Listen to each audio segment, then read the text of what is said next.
They say perfection isn't built overnight, but when you see it, when you hear it breathe, you realize some creations are not meant to follow time. They redefine it. Meet the Elysium One, a car so rare, so unearthly in its design, that people whisper it was born, not built. At first glance, it looks like an apparition, a ghost of elegance draped in pure white. But behind this angelic presence hides something extraordinary, a fusion of art, technology, and a touch of madness. When I first saw the Elysium One, it wasn't in a showroom. It was parked silently on a private coastal road, as if waiting for someone brave enough to awaken it. The body seemed to reflect not light, but emotion. The surface wasn't ordinary paint. It was a material called Lunaris White, developed by Elysium's in-house division. It absorbs sunlight during the day and emits a faint silver glow at night. They say the engineers designed it to mimic the moon, calm, untouchable, but always there, commanding attention without demanding it. I placed my hand on the hood, cold, smooth, almost alive, and in that moment I knew this wasn't just transportation, this was a statement. The story of Elysium began in a small studio in Lucerne, Switzerland. A group of designers, tired of the corporate monotony of major car brands, left everything behind to create something purely emotional. Their goal was simple, a car that feels like silence in motion. They spent 5 years crafting a design language they called whisper dynamics. Every curve, every edge was built to whisper through air, not cut it, not fight it. The car's silhouette resembles a drop of liquid silver frozen in time. No harsh lines, no visible handles, just form flowing into form, like the shape of a dream that refuses to end. And then there's the logo, a single white feather. No badge, no chrome. Just that, a symbol of weightless motion. Now beauty is one thing, but performance, that's another language altogether.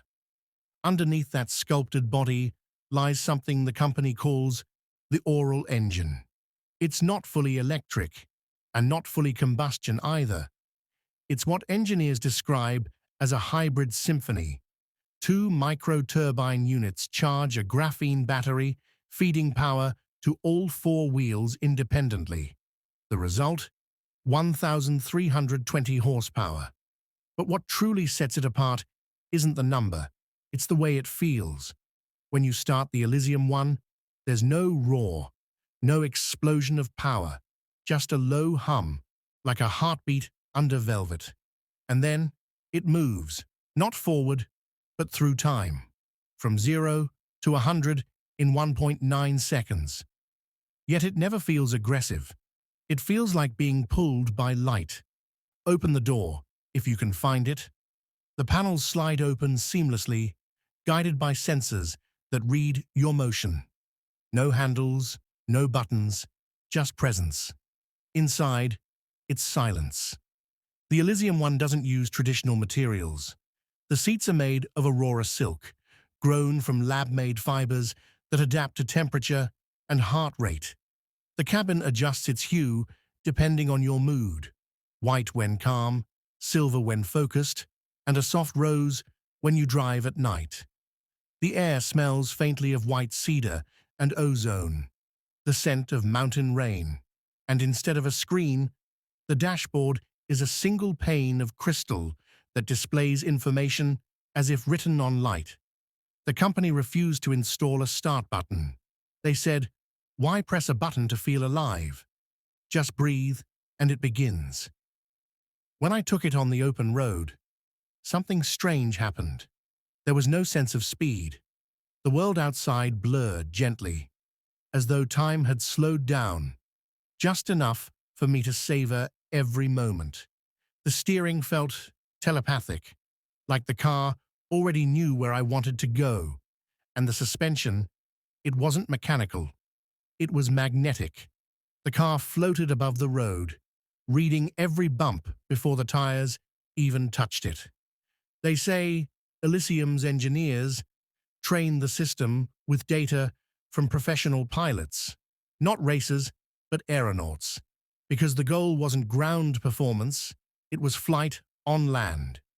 At 300 kilometers an hour, it still felt calm, like gliding through liquid glass. And as I passed through the tunnels carved into the mountains, the echo of its engine sounded less like a machine and more like a choir. Rumor has it, only 7 Elysium Ones exist, each owner chosen, not sold. No dealership, no brochure, no press event. The company's founder, Armand Kessler, once said, "You don't buy an Elysium. You are invited to understand it, and that's the magic of it." The car doesn't chase attention. It commands it. No one knows the price, but experts estimate it could be above $3 million. Not for the materials, but for the experience. Some call it pretentious, others call it art. But when you see it move, that silent white specter gliding through a foggy valley, you realize it doesn't matter what you call it, because it's not here to impress, it's here to exist. In a world obsessed with speed, Elysium dared to slow down, to make a car that feels less like a vehicle and more like a reflection of its driver, of their dreams, of their silence. And maybe that's why it's white. Not to stand out, but to blend into purity. A canvas for light and shadow to play upon. Every car tells a story. But this one feels like a story that tells you. In the end, I realized the Elysium One isn't about luxury or technology. It's about emotion. It's about reminding us that even in a world full of noise and chaos, there's still beauty in silence. And if you ever see one, gleaming in white under a moonlit road, don't rush. Stop. Listen. Because you might just hear the whisper of perfection passing by.